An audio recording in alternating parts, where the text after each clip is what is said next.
بسم اللہ الرحمن الرحیم۔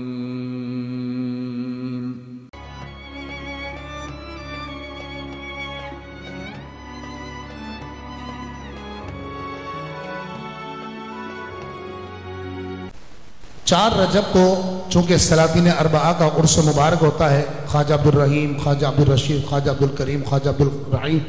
جلیل رضی اللہ تعالیٰ عنہم اجمعین، ان بزرگوں کی نسبت کوئی شخص اگر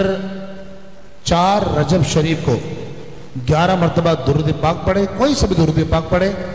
101 مرتبہ قرآن کی یہ آیت وَإِنَّهُ لِحُبِّ الْخَيْرِ لَشَدِيدٌ، پھر 11 مرتبہ کوئی سا بھی درود پاک، پھر 101 مرتبہ اللہ کے 2 نام پڑھے، یا ودود یا سلامو، 101 مرتبہ یا ودود یا سلامو، پھر اس کے بعد 11 مرتبہ درود پاک، پھر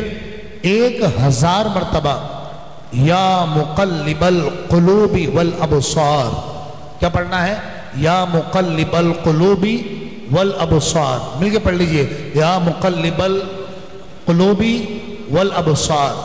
قلب کی جمع قلوب والابصار، بصر کی جمع، یا مقلب القلوب والابصار، 1000 مرتبہ، پھر آخر میں 11 مرتبہ درود پاک پڑھے، اور چینی وغیرہ کچھ سامنے ہو رکھ لے اور دم کر کے سب گھر والے کھائیں، اس کو پئیں چائے میں وغیرہ میں، تو انشاءاللہ جو نفرتیں ہوں گی اللہ پاک محبتوں میں تبدیل فرما دے گا۔